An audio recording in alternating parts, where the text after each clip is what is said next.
네, 반갑습니다. 오늘도 근현대사 이어서 한번 보도록 하겠습니다.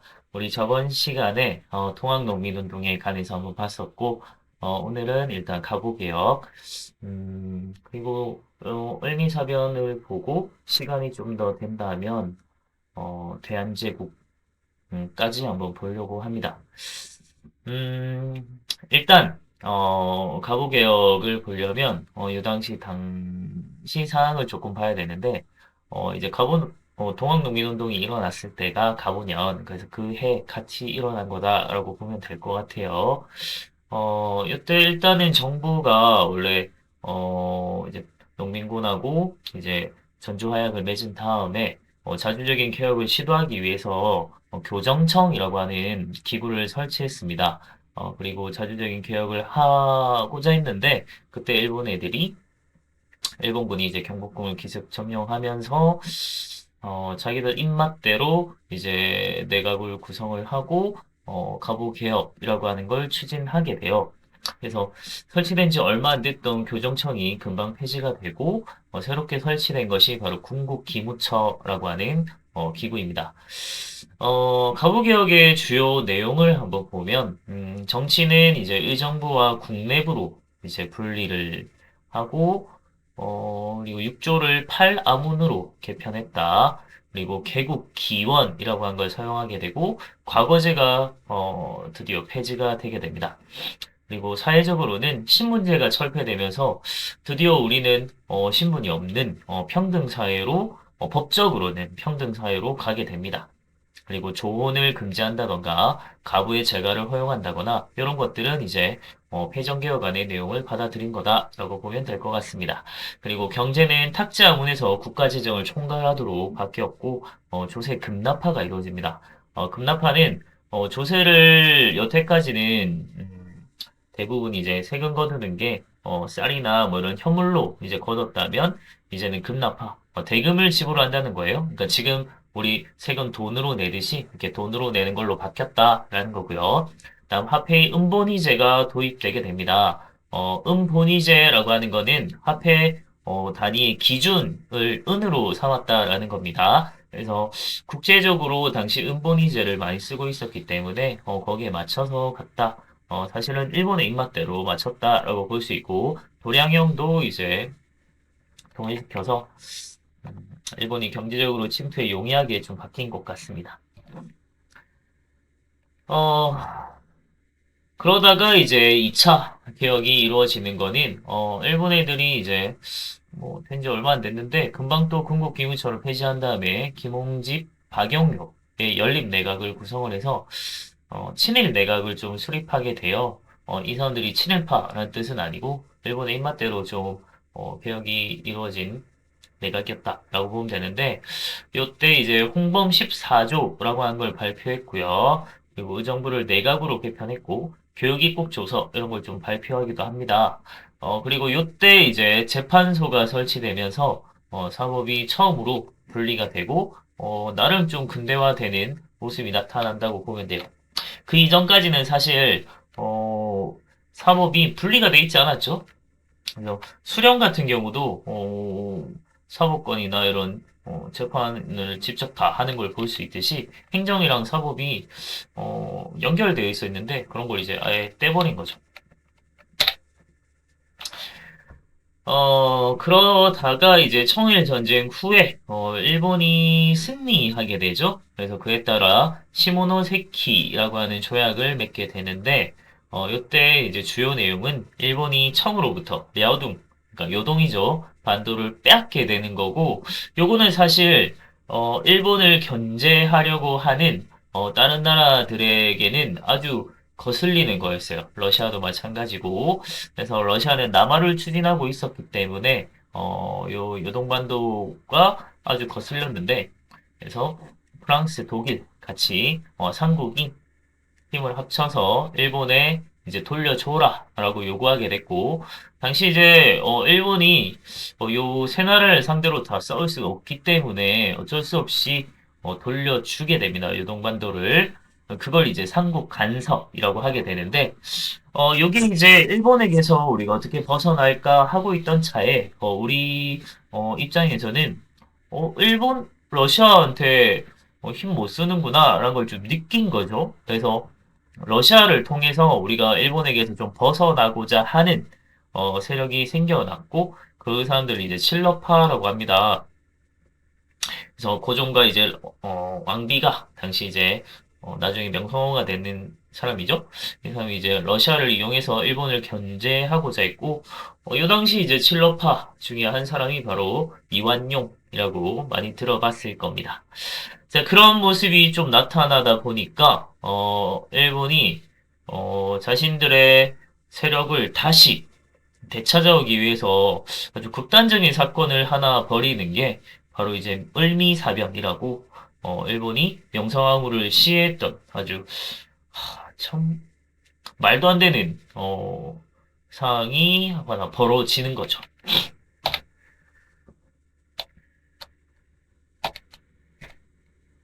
네, 청일전쟁.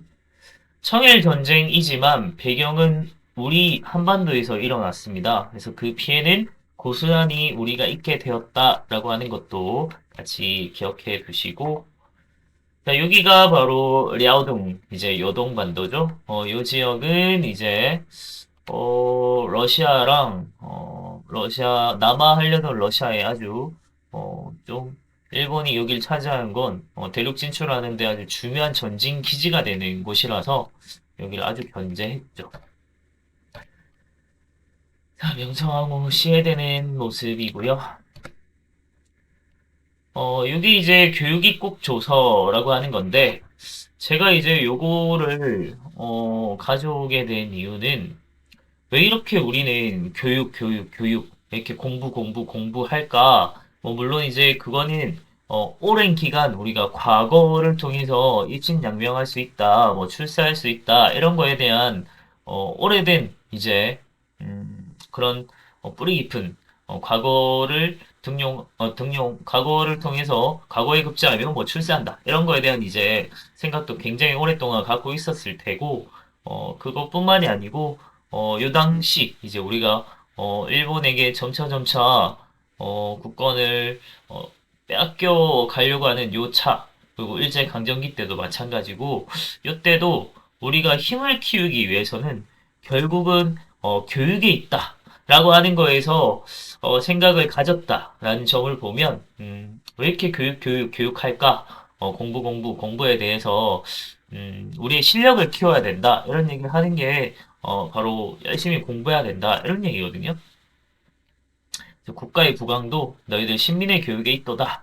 그래서 백성들을 교육하는 게, 곧 나라의 부강함이다. 이런 걸 이제 얘기할 정도로 우리는 교육에 정말 진심인 나라였다. 라는 걸 볼 수 있을 것 같습니다. 그리고 3차 개혁이 이루어지는데, 요거는 이제 갑오개혁에 이어지는 개혁이라서, 갑오개혁 1차, 2차, 그리고 3차라고 부르지만, 사실은, 해가 바뀌어요. 그래서 을미년이라서 을미개혁이라고 부르기도 합니다. 을미개혁의 주된 내용은 양력을 사용하게 되었다라고 보는 거고, 최초로 이제 우리가 드디어 양력, 음력을 쓰다가, 그 다음에 연호를 제정하기도 했고요. 정두법이라고 하는 근대적인 이제 예방 접종 이런 법이 좀 시행이 되었다. 그리고 참 이게 말이 많았던 게 바로 단발령이죠. 당시 이제 조선인들의 관념은 이 두발이라고 하는 거, 이 머리라고 하는 게 부모님이 물려주신 신체의 일부라고 생각을 했기 때문에 이 머리를 자르는 거는 불효다라고 생각을 해서 조선에서 불효는 있을 수 없는 거잖아요. 그래서 단발령이라고 하는 게 지금으로 치면 머리 막 주렁주렁 기르는 것보다 자른 게 훨씬 위생적이고 좀 깔끔해 보이고 다양한 이유가 있겠지만 물론 이제 기르는 것도 요즘은 다 자유고 다 그런 이제 제약이 없잖아요. 근데 요 당시에 이제 단발령이라고 하는 건 조선인들에게는 정말 말도 안 되는 불효하는 것이라 생각했고 또 그것을 이제 우리가 아니고 일본의 이제 외세의 이제 강압에 의해서 이루어지는 형태였기 때문에 그에 대한 반발이 훨씬 더 심각하게 나타났다. 이걸 좀 생각해 볼 수 있겠습니다. 그래서 앞서 있었던 을미사병과 그리고 단발령에 대한 유생들이 엄청난 반발로 결국 을미의병으로 이어지게 되었고 이런 이제 의병이 일어났을 때 혼란할 틈을 타서 이제 고종이 거처를 러시아 공사관으로 옮기는 사건이 일어나요. 요거 이제 추진했던 사람이 바로 이완용이기도 했고요. 아간 파천이라고 하는 거는 러시아 공사관 이렇게 이제 생각을 해도 뭐 틀리진 않습니다. 틀리진 않지만 요 당시에는 이제 영어가 아니고 러시아를 한자로 이제 음차했겠죠. 그래서 아라사라고 불렀어요. 러시아를 아라사.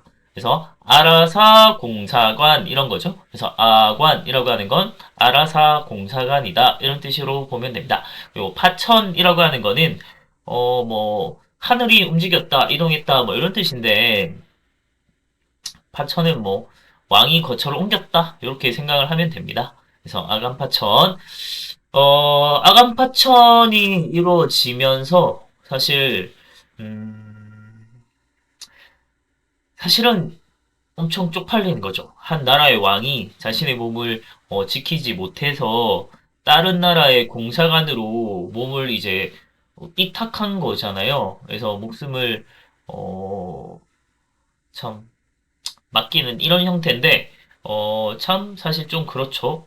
좀 부끄러운 일이고 좀 그렇지만 뭐 어쩔 수 없는 선택이었다라고 볼 수도 있을 것 같고요. 그리고 요 아간파천이 일어나면서 결국은 우리가 서양 세력들에게 우리의 이권을 침탈당하는 게 굉장히 절정으로 치닫게 됩니다. 그거는 왜 그런지 나중에 한번 볼 거고 요 당시 이제 의 및 한계를 한번 보면 정치, 경제, 사회에 대한 근대적 개혁이 꽤 이루어졌어요. 뭐 정두법이라든지 뭐 양력이 사용됐다든지 그리고 전체적으로 봤을 때 뭐 신분제가 사라지고 막 이런 것들 과거제 폐지되고 이런 것들 보면은 좀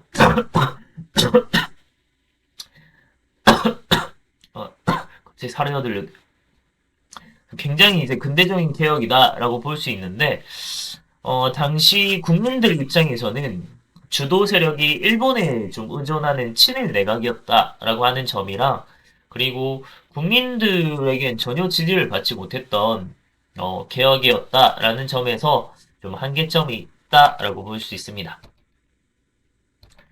단발령.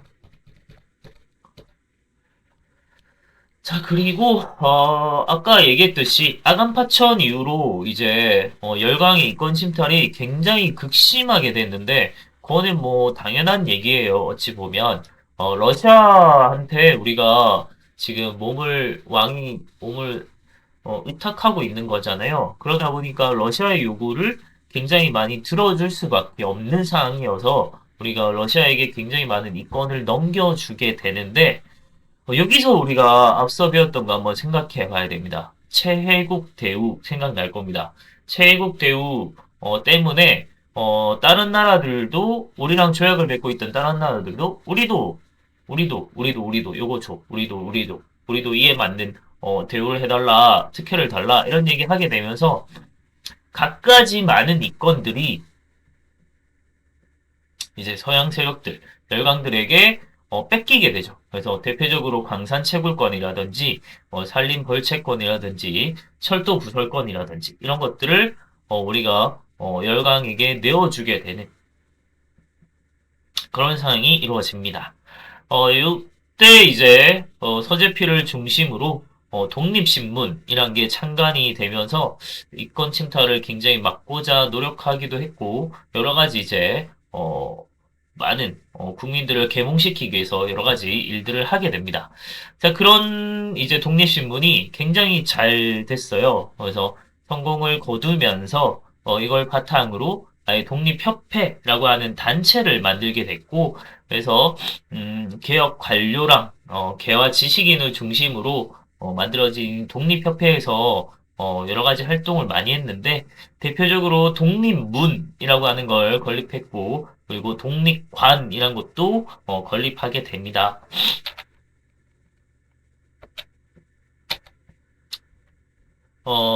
요게 이제 이권 침탈 우리가 당한 것들인데, 산림, 금광, 이런 거, 여러 가지 시설 부설권이라든지, 이런 것들을 많이 뺏기게 됐죠.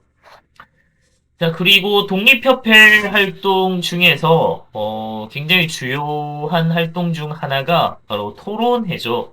그래서 토론회를 통해서 국민 계몽, 그리고 개혁의식을 전파하는 그런, 활동들을 많이 했는데, 대표적으로 좀 볼 수 있는 게, 만민공동회라고 하는 게 있었고, 거기에 이제 관료들도 같이 참여하게 되면서 실제 정책으로까지 막 이어지게 되는 게 관민공동회라고 하는 게 있었어요. 그 사람이 바로 서재필입니다.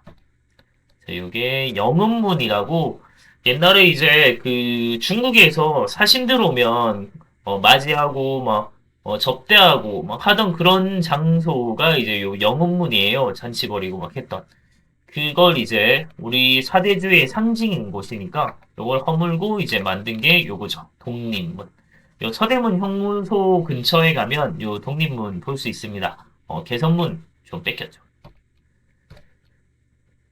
자, 그리고 이 대표적인 이제 독립협회 활동은 전 3자라고 생각을 하는데 자주 국권 운동, 그래서 자주적인 중립 외교 그리고 민족주의 이런 것들을 이제 활동들을 많이 했고 그리고 자유민권 운동이라고 국민 찬정권 운동이라든지 의회 설립 운동 그리고 언론 출판 집회결사의 자유를 위한 이런 운동들을 했습니다. 굉장히 근대적인 내용이죠. 그리고 자강개혁운동이라고 입헌군주제를 추진했고 상업진흥하고 신교육을 하고자 노력하는 이런 운동들이 나타납니다. 그래서 독립협회의 활동은 3자로 이제 설명할 수 있다라고 보면 될 것 같아요. 자, 그 독립협회랑 여러 가지 이제 나라 안팎에서 고종이 황궁해라라고 요구를 많이 하게 되면서 결국 경운궁으로 황궁을 하게 되고 그리고 고종이 돌아가자마자 했던 활동 중에 하나가 좀 신기하게도 갑자기 대한제국이라고 하는 제국이를 우리가 제국이라고 왕국에서 제국은 황제가 다스린 나라잖아요. 왕보다 더 높은 존재인 이제 황제가 되었다면서 선포식을 하게 됩니다. 외국 대사들을 다 불러놓고 이런 이제 대한제국 수립 선포를 하는 참 희한한 활동을 하게 되고요. 그리고 당시 독립협회 같은 경우는 만민공동회라고 만백성들이 모인 이제 토론회입니다. 그래서 여기를 개최하게 되면서 러시아의 간섭을 굉장히 비판하면서 군사 교관이고 교관과 재정 고문을 철수시키는데 큰 역할을 하게 됐고요.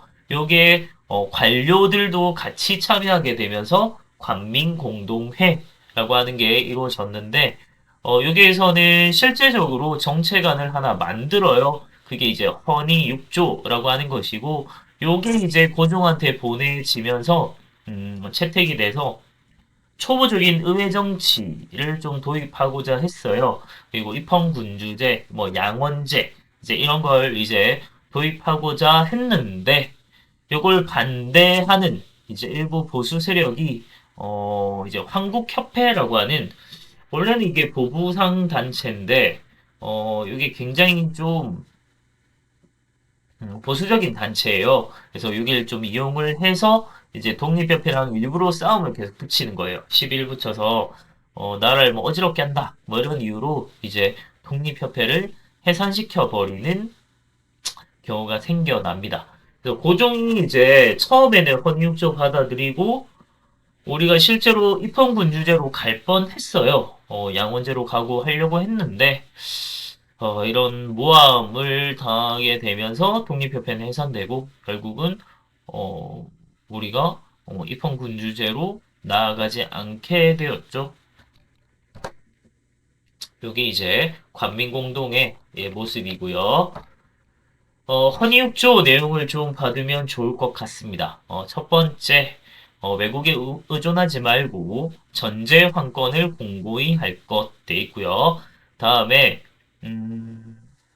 2번에 보면 여러 가지 이권 조약들에 관해서 각부 대신과 중천의장이 합동으로 설명하지 않으면 시행되지 못하게 할 것 돼 있고 전국의 재정은 모두 탁지부에서 관할하자 이런 얘기 나와 있고요.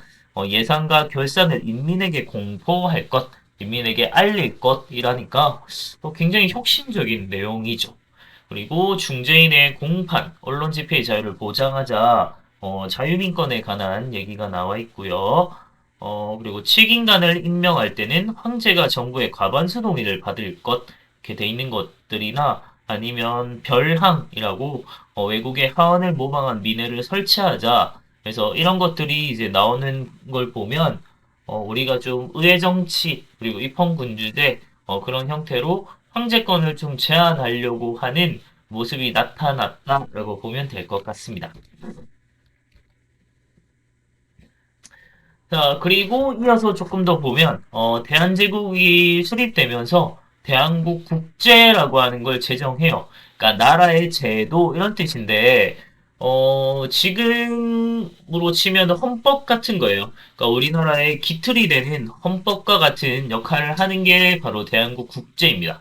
그래서 이 내용의 첫 번째 보면, 자주 독립국가임을 선언하고 있고, 그리고 황제 중심의 전제국가를 표방한다는 점에서 사실은 시대에 좀 역행하는 모습이 나타나기도 하죠. 근데 이 대한국 국제에 따라 이때 이제 개혁이 이루어지는데 그걸 이제 광무개혁이라고 얘기를 합니다. 광무는